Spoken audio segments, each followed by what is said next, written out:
امام گھڑکا کی اصل عمل کیا، لیکن آج بھی کہتے ہیں کہ آج بھی بہت سارے لوگ ہیں جو 20 تراویحوں کا انکار کرتے ہیں۔ میرا بھائی دعا کرو اللہ تعالیٰ آپ سب کو ہدایت عطا فرمائے۔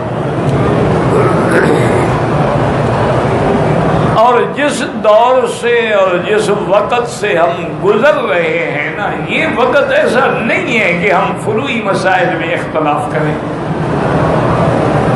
اصول میں اختلاف ہوتا ہی نہیں۔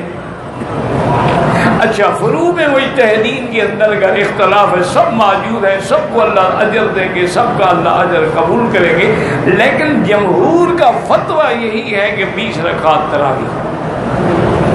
حضور کے زمانے سے لے کر آج تک بھی حرمین الشریفین میں ہمیشہ 20 تراویح پڑھائی گئی، اس میں نہ کوئی شبہ ہے نہ اس میں کوئی انکار ہے۔ اس پہ الحمدللہ یہاں کے بڑے بڑے علماء نے باقاعدہ کتابیں لکھی ہیں جن نے ثابت کیا ہے کہ حرمین الشریفین میں کبھی 8 رکعتیں نہیں پڑھی۔ باقی جو پڑھتے ہیں ان پہ بھی اعتراض نہ کرو، اللہ تعالیٰ ان کے بھی قبول فرمائے۔ اصل وہی بات ہے کہ سمجھ کے اندر بعض اوقات ایک ہی لفظ ہوتا ہے لیکن سمجھ نہیں آتی۔ وہ بھی بیچارے یہ نہیں ہے نعوذ باللہ کوئی غلط کرے، لیکن ان کی سمجھ یہی ہے کہ بھی حدیث میں 8 رکعتیں۔ بعض اوقات یہ ہوتا ہے، دیکھو نا اصل وجہ یہ ہے کہ ٹھنڈے دل سے آپ دیکھیں کتاب الصلاۃ آپ کھولیں، تمام سنن ہیں، مصنفات ہیں، مسندات ہیں، مراسیل ہیں، سارے باب کو پڑھیں۔ یہ نہیں ہے کہ ایک حدیث پڑھ لی اور دوسری نہ پڑھی۔ جب تک سارے احادیث پر نظر نہیں ہوگی اس وقت تک آپ فیصلہ نہیں کر سکتے۔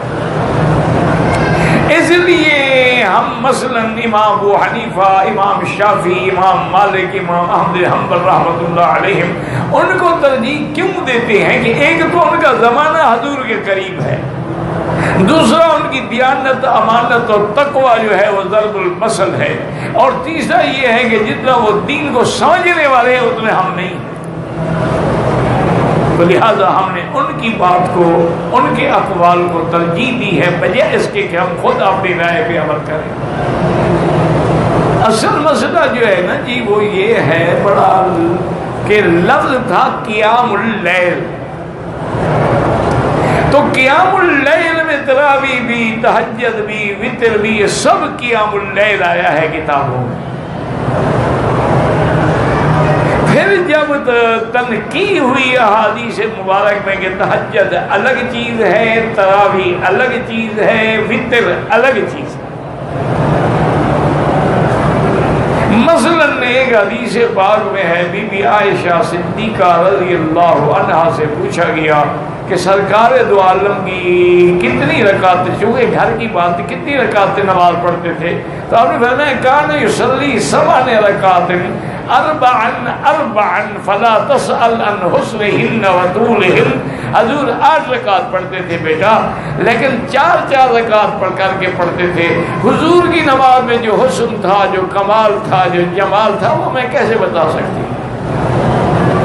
یہ حدیث ہے، ہمارا ایمان ہے، لیکن حدیث کو سمجھو کہ تراویح تو 4 رکعت ہوتی ہی نہیں، وہ تو 2 رکعت ہوتی ہے۔ وہ تو بی بی فرما رہی ہیں کہ 4 رکعت پڑھتے تھے، تو مانا ہے یہ تہجد کی بات کر رہی ہے، تراویح کی بات نہیں کر رہی ہے۔ اور دوسری بات یہ ہے کہ تراویح مسجد میں ہوتی ہے نہ کہ گھر میں۔ بی بی عائشہ تو گھر کی بات بتا رہی ہے، تو لہذا اس کا معنی یہ ہے کہ وہ تہجد کی بات فرما رہی ہے۔ اچھا اگر اس قیام اللیل والی ساری حدیثوں کو بھی ہم جمع کریں نا جی، تو 8 رکعت کا بھی ثبوت ہے، اور 11 رکعت کا بھی ثبوت ہے، اور 13 رکعت کا بھی ثبوت ہے، اور 20 رکعت کا بھی ثبوت ہے۔